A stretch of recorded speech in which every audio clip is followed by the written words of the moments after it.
This is Revathi. Welcome back to అందమైన కథల పొదిరిల్లు. మహర్షి episode number 260. Venkat మిథున మధ్య భావోద్వేగమైన సన్నివేశాలు. కథలకు వెళ్ళబోయే ముందు దయచేసి వీడియోకి ఒక లైక్ ఇవ్వండి, అలాగే హైప్ ఇచ్చి వీడియోని సపోర్ట్ చేయండి. స్టోరీస్ నచ్చినట్టయితే దయచేసి మన ఛానల్ని షేర్ చేయండి. ఇక కథలోకి వెళ్ళిపోదాం. మిథున కళ్ళు తెరిచి మాట్లాడుతుంటే వెంకట్ ఆ కన్నీళ్లతోనే సంతోషపడుతుంటాడు. డాక్టర్స్ లోపలికొచ్చి జరిగిన మిరాకిల్కి ఆశ్చర్యపోతూ ఫాస్ట్గా తనకి కొన్ని మిషన్స్ సెట్ చేస్తూ ట్రీట్మెంట్కి రెడీ అవుతుంటారు. మిథున మాట్లాడడం చూసి అక్కడ ఉన్న ఒక దామోదర్ తప్ప మిగతా అందరూ సంతోషపడుతుంటారు. మన కూతురు కళ్ళు తెరిచింది సుచరిత అంటూ రాజశేఖర్ భావోద్వేగంతో చెప్తుంటే సుచరిత సంతోషంతో కన్నీళ్లు తుడుచుకుంటుంది. థ్యాంక్ గాడ్, వెంకట్ నా చెల్లిని బతికించాడు తాన్యా అని గౌతమ్ పక్కనే ఉన్న తాన్యాకి సంతోషంగా చెప్తుంటే తాన్యా కూడా మహా ఆనందంలో ఉంటుంది. కోడలు మాట్లాడినందుకు బెనర్జీ తులసి ఆనందాన్ని కూడా మాటల్లో చెప్పలేం. ఇక మీ కోడలికి ఏం కాదు బాబాయ్ అంటుంది అవంతి. మిథునాన్ని బ్రతికించి వెంకట్ ప్రాణాల్ని నిలిపావు తండ్రి అని అనుకుంటాడు మహర్షి సంతోషంతో నవ్వుతూ. వెంకట్ తన చేయి పట్టుకొని మొహం దగ్గరికి తీసుకొచ్చుకొని పట్టుకొని ఆ సంతోషంలోనే కన్నీళ్లు పెడుతుంటాడు. వెంకట్ తన మీద చూపిస్తున్న ప్రేమ మిథునకి ఇంకొకసారి అర్థమవుతూ, ప్లీజ్ కన్నా నువ్వేడవకు అని ఆ నీరసంతోనే ఒక్కొక్క పదం విడమర్చి మాట్లాడుతుంది. తను మాట్లాడడం చూసి వెంకట్ సంతోషంతో ఉక్కిరి బిక్కిరి అవుతూ కన్నీళ్లు నిండిన కళ్ళతో నవ్వుతూ ప్రేమగా తన మొహాన్ని దోసెట్లోకి తీసుకొని, నా మాటలు నీ మనసుని ఎంతగా గాయపరిచి ఉంటాయో నాకు తెలుస్తుంది చిన్ను. ఇంకెప్పుడు నిన్ను బాధ పెట్టను. నిన్ను దూరం చేసుకుని చిన్ను. ఐ లవ్ యూ రా అని ప్రేమగా చెప్పి తన నుదుటి మీద అంతే ప్రేమగా చుంబిస్తూ ఉంటాడు. ఎన్నో రోజుల నిరీక్షణ తర్వాత వెంకట ప్రేమను అందుకుంటున్న మిథున భావోద్వేగంతో కళ్ళు మూసుకొని ఆ ముద్దులో ఉన్న ఆప్యాయతను ఆస్వాదిస్తూ సంతోషపడుతుంది. అవంతి దగ్గర ఉన్న రాజీ పాప తల్లి దగ్గరికి చేరాలని ఏడుస్తుంటే అవంతి కన్నీళ్లు తుడుచుకొని పాపని తీసుకుని వాళ్ళ దగ్గరకు వస్తుంది.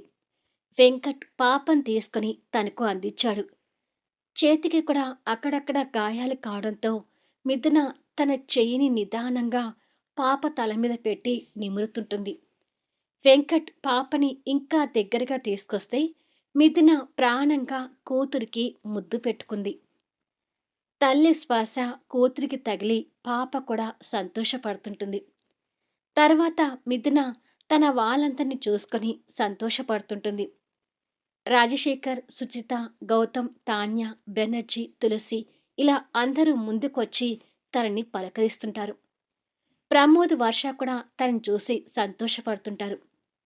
వెంకట్ ఫ్రాక్చర్ అయిన తన కాలును చూస్తుంటే డాక్టర్ అందరినీ చూస్తూ, ప్లీజ్ అండి, మీరిక్కడ ఉంటే మాకు ట్రీట్మెంట్కి డిస్టర్బెన్స్ అవుతుంది. ఇంకా తనకి ఏమీ కాదు, కొంచెం అందరూ బయట వెయిట్ చేయండి అని అంటాడు.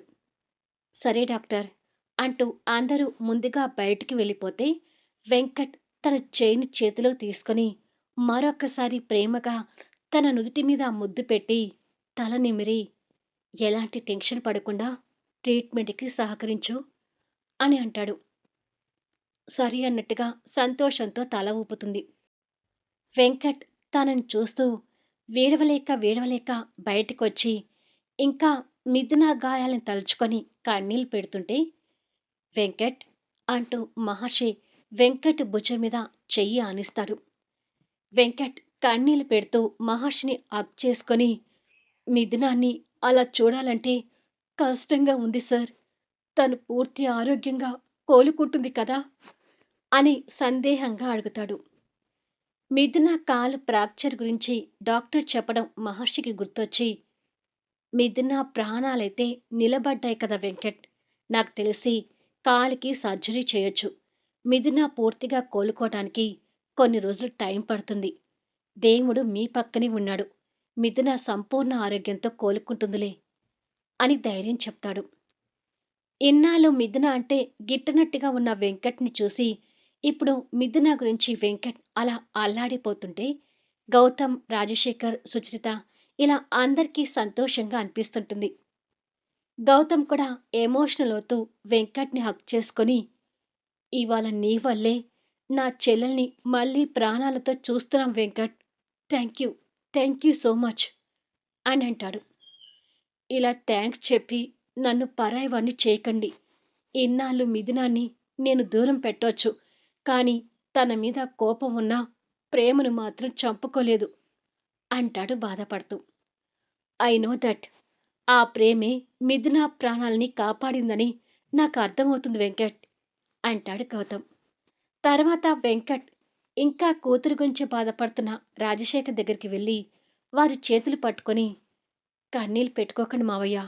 ఇక మీదట మీ కూతురు నా ప్రేమలో సంతోషంగా ఉంటుంది అని భరోసా ఇస్తాడు. వెంకట్ అంటూ రాజశేఖర్ అల్లుణ్ణి పట్టుకొని కన్నీళ్లు పెట్టుకుంటాడు. రే బడుద్దాయ్, పొద్దునుంచి ఏడుస్తూనే ఉన్నావు. ఇక ఆ ఏడుపు ఆపరా అంటాడు బెనర్జీ స్నేహితుడిని దగ్గరికి తీసుకుంటూ. రే బెనర్జీ, నిజంగానే నా మనసుకి ఇప్పుడు చెప్పలేనంత సంతోషంగా ఉందిరా అంటూ స్నేహితుడిని హగ్ చేసుకుంటాడు. స్నేహితులు ఇద్దరిని అలా చూస్తుంటే దామోదర్‌కి రక్తం మరిగిపోతూ ఉంటుంది. కానీ ఎలాంటి కల్మషం లేని శాంతి, వర్ష సంతోషపడుతుంటారు. ప్రమోద్ అవంతి దగ్గర నుంచి ఆకలితో ఏడుస్తున్న పాపని తీసుకుంటే, వర్ష బాటిలుతో పాపకి పాలు పడుతుంటుంది.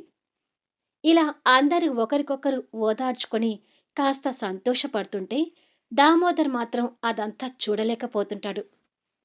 కాసేపటికి డాక్టర్ బయటకొచ్చి, మిథున ఇప్పుడిప్పుడే ట్రీట్మెంట్‌కి సహకరిస్తుంది కాబట్టి, రేపు తన కాలికి సర్జరీ చేయాల్సొస్తుంది. బట్ కొన్నాళ్ళు తను వీల్ చైర్‌లో ఉండాల్సొస్తుంది. తనని మీరు ఎంత జాగ్రత్తగా చూసుకుంటే, ఇక తను అంత తొందరగా కోలుకొని నడవగలుగుతుంది అని అంటాడు. మిథునని చూసుకునే విషయంలో ఎలాంటి లోటు ఉండదు డాక్టర్. అందరూ జాగ్రత్తగా మిథునని చూసుకుంటారు అని అంటాడు మహర్షి. అలా అయితే పర్వాలేదు. మరో నెల రోజుల్లో తను పూర్తిగా నార్మల్ అయి నడుస్తుంది అని చెప్పి డాక్టర్ వెళ్ళిపోతాడు. డాక్టర్ మాటలతో కాస్త టెన్షన్ వదిలేసుకున్న వెంకట్ వర్ష దగ్గర నుంచి పాపం తీసుకుని ముద్దాడి గుండెలకు హత్తుకుంటాడు. ఆ రోజు నైట్‌కి వెంకట్ పాపతో అందర్నీ పంపించి మిథునని చూసుకోవటానికి రూమ్‌లో వెంకట్ మాత్రమే ఉంటాడు.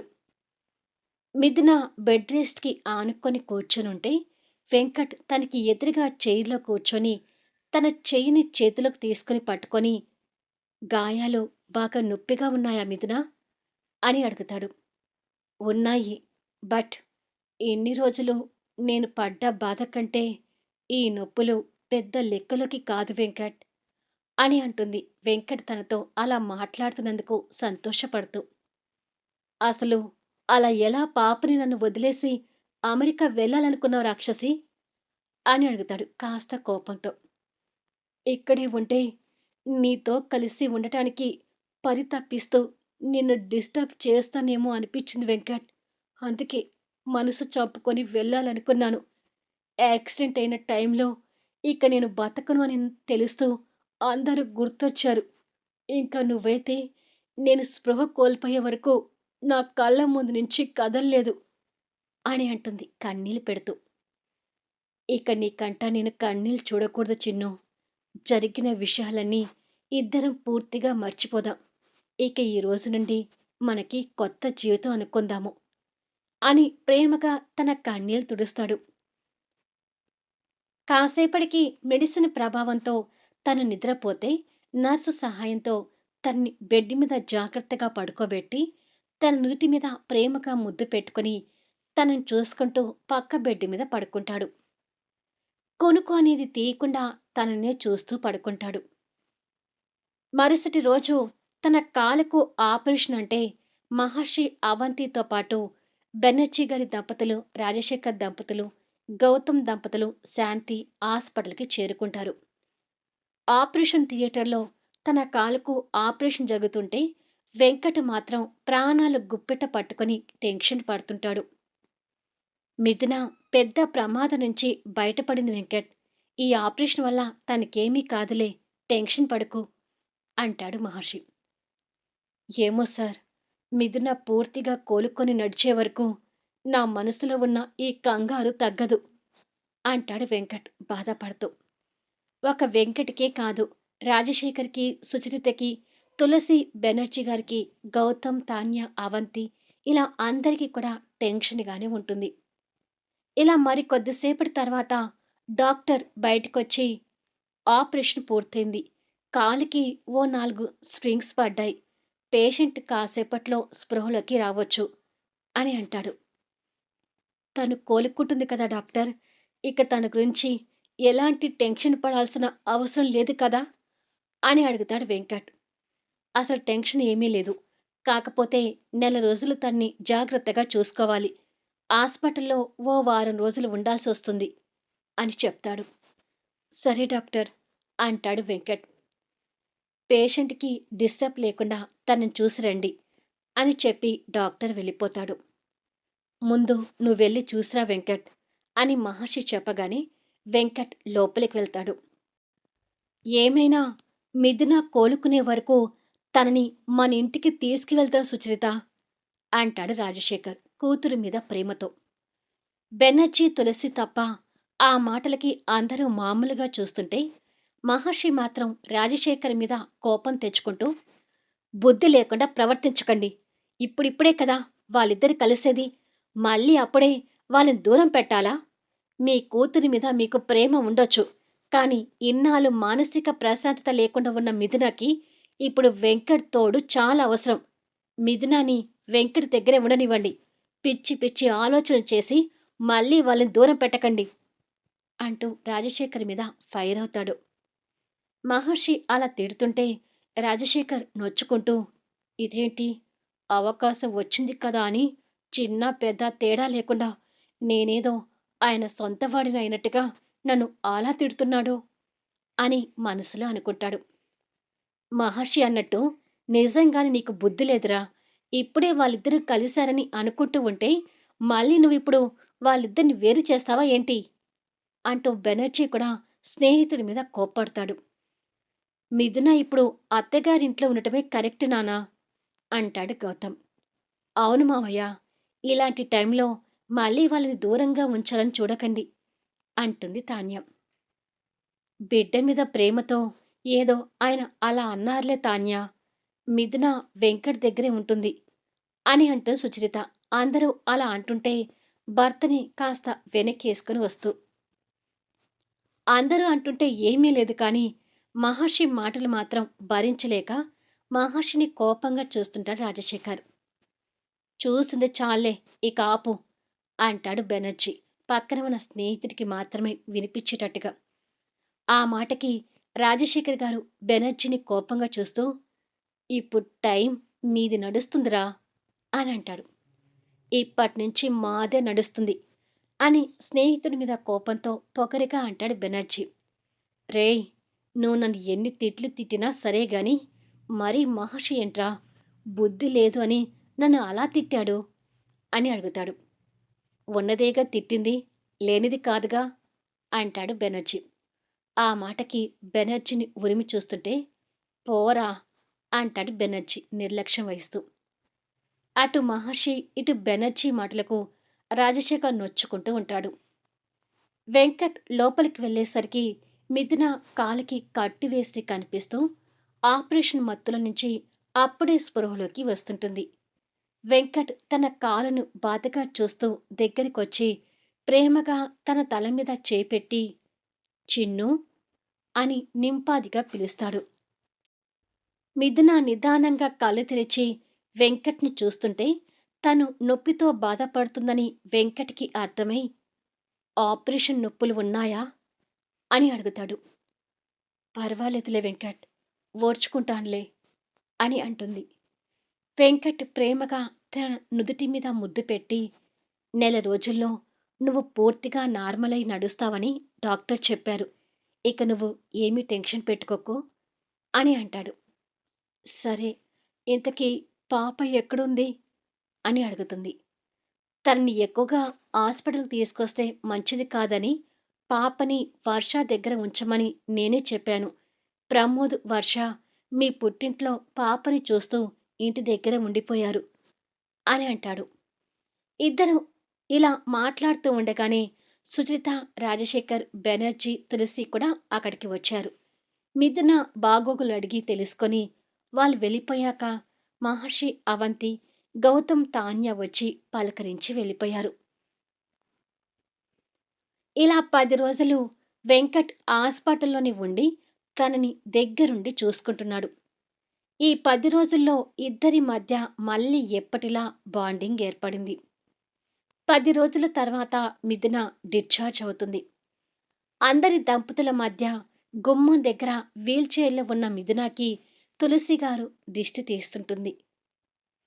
మళ్ళీ నెక్స్ట్ వీడియోలో కలుద్దాం. కథ నచ్చితే లైక్ చేయండి, హైప్ ఇవ్వండి, మీ అమూల్యమైన అభిప్రాయాలను తెలియచేయండి. అలాగే మన స్టోరీస్‌ని దయచేసి షేర్ చేయండి. Thank you for listening.